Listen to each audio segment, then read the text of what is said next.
Imaginez l'histoire d'une enfant de 4 ans abandonnée par sa mère qui décide de rejoindre les SS. Nous sommes en Allemagne à l'époque du nazisme. Cet enfant ne reverra sa mère que 2 fois dans sa vie quand elle sera adulte. Une première fois 30 ans après le moment de l'abandon et une deuxième fois 27 ans après cette première rencontre. Aujourd'hui, je vous parle de cette histoire et du livre qui la raconte. Bonjour et bienvenue, je suis ravie de vous retrouver dans cette vidéo qui est maintenant un peu une tradition si l'on veut. Il y a quelques jours, c'était le 27 janvier et comme vous le savez peut-être, le 27 janvier chaque année, on célèbre la journée internationale à la mémoire des victimes de l'Holocauste. C'est bien sûr un moment très important pour transmettre la mémoire, pour transmettre les témoignages et pour que cette page horrible, honteuse de l'histoire de l'humanité ne soit pas oubliée. Donc voilà, il est très important d'en être conscient, il est très important de transmettre ce témoignage et ce message aux nouvelles générations et il est surtout très important de continuer à réfléchir sur ça précisément pour faire en sorte que de telles choses ne se reproduisent pas, même si bien évidemment on n'est jamais à l'abri, parce que l'histoire est censée nous enseigner des choses, mais nous, on n'apprend pas forcément, pas toujours, pas tout. Donc voilà, il me semble très important de participer à ce moment de réflexion. On peut se demander si la littérature a un rôle à jouer là-dedans, et je pense franchement que oui. Bien sûr, la littérature a son rôle à jouer là-dedans, c'est un des outils, c'est un des moyens qu'on peut utiliser justement pour transmettre la mémoire, les témoignages et pour réfléchir justement sur ces sujets. C'est pour ça donc que j'ai pris l'habitude depuis quelques années de faire une lecture spécifique au mois de janvier, une lecture sur ces sujets et puis de partager avec vous mes impressions de lecture.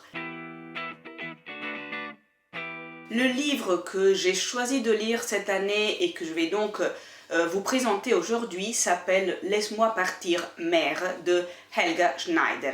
Alors moi je l'ai lu en italien, mais le livre bien sûr est traduit et disponible en français. Alors Helga Schneider est une femme née en Pologne et qui a passé une partie de son enfance et donc de la guerre en Allemagne. Elle a écrit des livres importants précisément du point de vue du témoignage et je vais vous donner quelques détails de son histoire, vous allez voir c'est absolument incroyable. Elle vit en Italie depuis 1963 et participe depuis quelques décennies précisément à cette activité de témoignage. Elle s'adresse notamment aux jeunes, aux étudiants, elle intervient dans les écoles, dans les universités précisément pour contribuer à ce travail de mémoire de témoignage, ce qu'elle fait aussi d'ailleurs comme je le disais à travers sa littérature. Alors, Helga Schneider est cet enfant dont je vous parlais dans l'introduction qui est abandonné à l'âge de 4 ans par sa mère. Sa mère abandonne ses enfants, son mari, son foyer. Nous sommes en 1941, nous sommes à Berlin. Helga a 4 ans à l'époque, son frère n'a que 19 mois.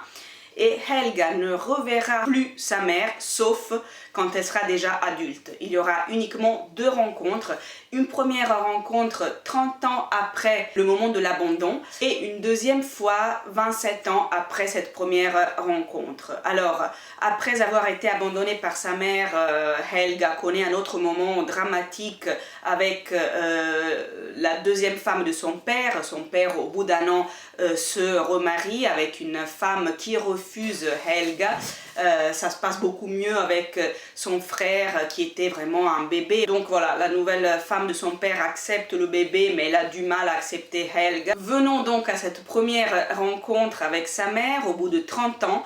Nous sommes en 1971.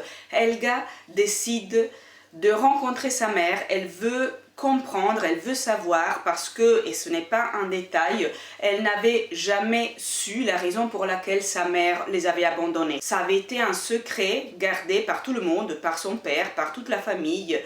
Ni son père, ni aucun autre membre de la famille n'avait voulu expliquer les raisons pour lesquelles cette femme avait abandonné son foyer. Donc en 1971, Helga est adulte, elle est devenue mère à son tour, elle a un enfant, elle décide d'aller voir sa mère. Alors cette rencontre se fera dans un appartement, dans l'appartement de sa mère justement, et ça sera absolument dramatique précisément parce que Helga découvre la vérité. Donc elle découvre que sa mère avait été une SS, qu'elle avait abandonné son foyer et ses enfants pour rejoindre les SS, qu'elle avait travaillé à Auschwitz et qu'elle était donc coupable, complice active de crimes absolument horribles.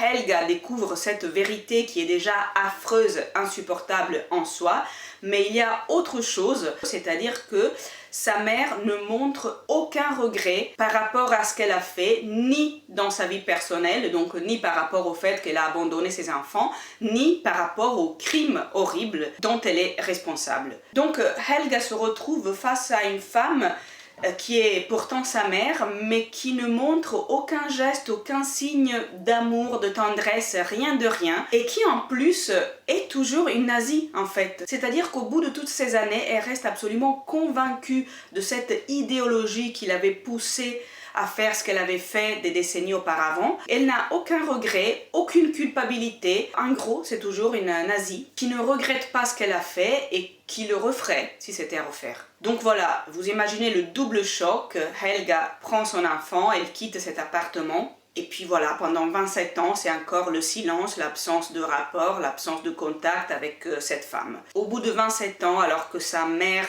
est très âgée et très malade, il y a une deuxième rencontre. Cette fois-ci, ça se passe à Vienne, en Autriche. Nous sommes en 1998. Alors, dans ce livre, Laisse-moi partir, mère, c'est précisément cette dernière rencontre qui est racontée. Or, dans cette dernière rencontre, absolument rien n'a changé. Aucun remords, aucun regret, aucune prise de conscience par rapport aux faits historiques, par rapport à sa participation au SS. Et encore une fois, aucune tendresse, aucun sentiment d'amour, aucun mot gentil par rapport à sa fille, par rapport à ses enfants en général. Donc voilà, encore une fois, c'est la déception, encore une fois, c'est le choc, encore une fois, c'est une rencontre absolument tragique.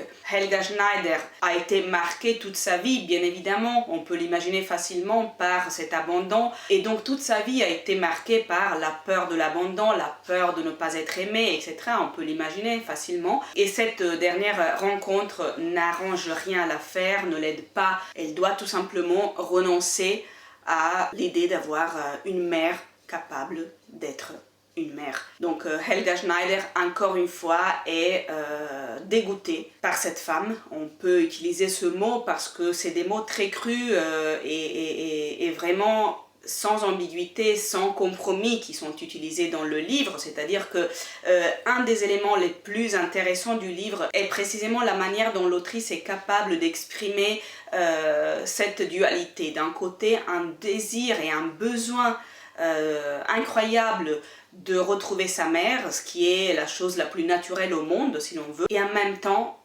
voilà, cette déception, le fait de se retrouver face à une femme qui est un monstre, qui est incapable de tout amour par rapport à ses enfants, mais qui est surtout incapable de regretter les crimes horribles qu'elle a commis.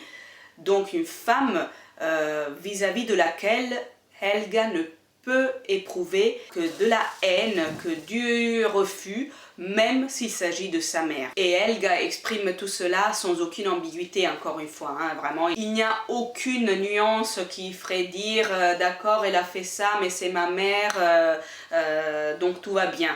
Vraiment pas. Elle est vraiment dans le refus de tout ce que sa mère a fait et de tout ce que sa mère représente. D'autant plus, voilà, que cette femme ne montre aucun regret. C'est une très belle lecture, un livre que je vous conseille vraiment. Déjà, évidemment, pour l'histoire, qui est une histoire très intéressante. Je vous le conseille également pour sa valeur de témoignage. Hein. Et puis, effectivement, on a un témoignage qui nous présente un point de vue, une perspective différente. On a peut-être un peu plus l'habitude de lire des témoignages du côté juif, donc des témoignages par exemple de rescapés, etc.